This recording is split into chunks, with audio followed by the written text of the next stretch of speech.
Well, welcome back here to the Possum Holler Make Do Workshop.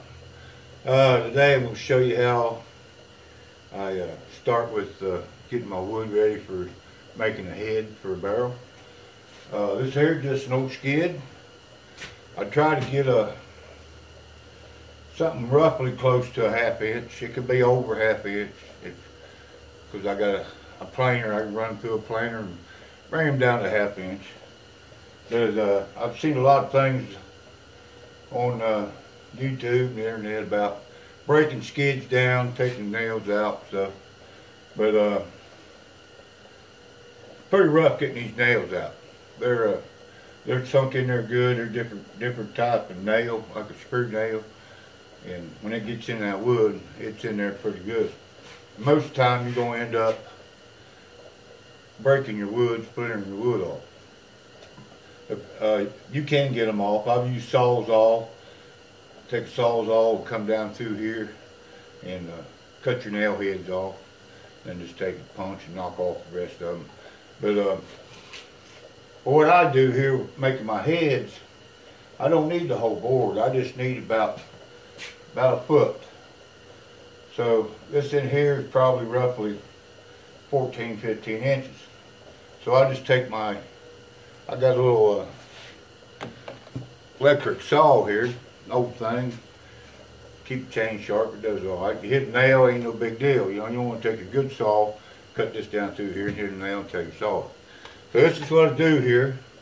I'll show you how I'll cut these off, and we'll go from there.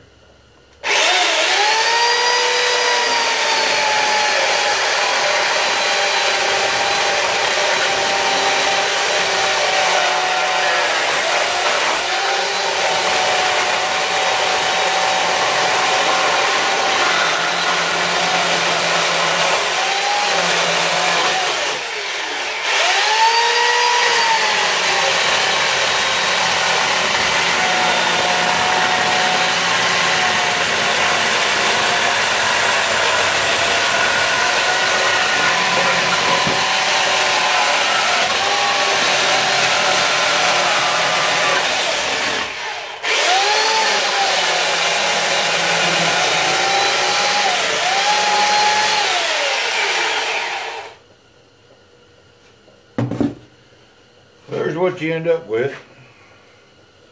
I mean, that's plenty wide enough to make your head, because usually it's only about 11 1/4 on the diameter. Then what I do is, see, that chews up these ends pretty good, but say we don't need all this. We just need about 11 1/4. So I take it over here, I put it on the saw, and just square them up. Make them look a little pretty. But that's how we'll get started on making the barrel head for the barrel. Here we are over here at the table, on my bandsaw table. I like to use it. It's pretty good for a workbench here. Works out good. What I've done here is I've cut these boards down. I kind of cleaned them up on the edges, and I usually take and run this through I got a little hand planer I got rigged up like a joiner, and kind of square these edges up so they fit better together when you put them together here. So I've already got these kind of glued together. So I'm going to show you here, start out gluing these. Throw some glue on there. Don't be afraid to use it. Take your finger, spread her out.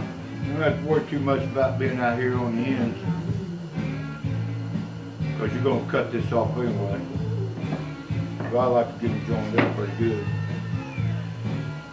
And a couple things you're going to need here is a couple big C-clamps, or these handy quick grip clamps are good. If you don't have any big long ones where you can clamp both of them down at the same time, you could just use a couple small ones.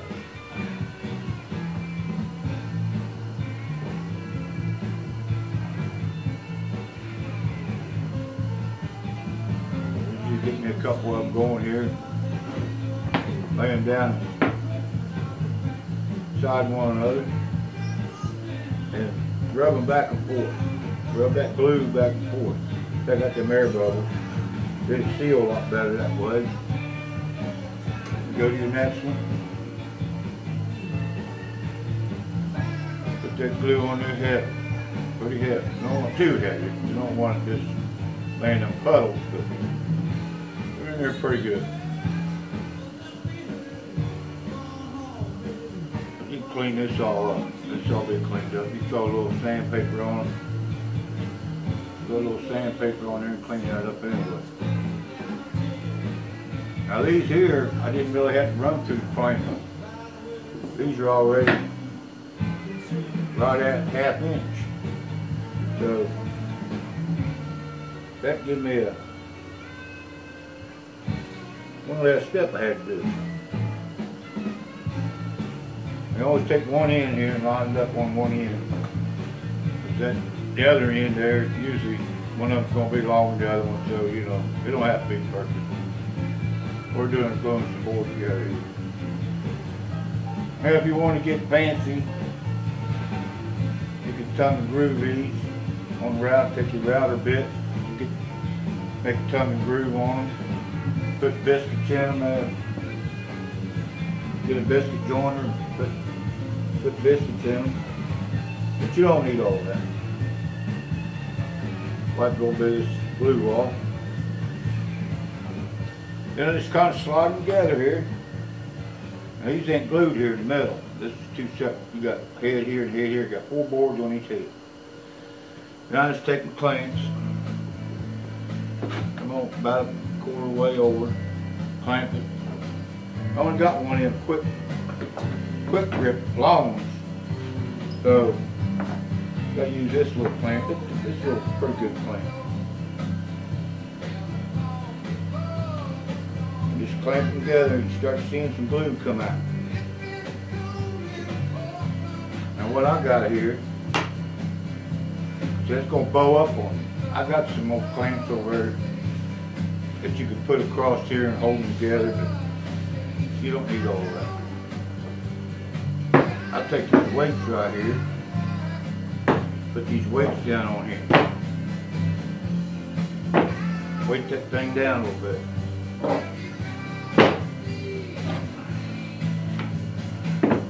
The more you got, the better off you are.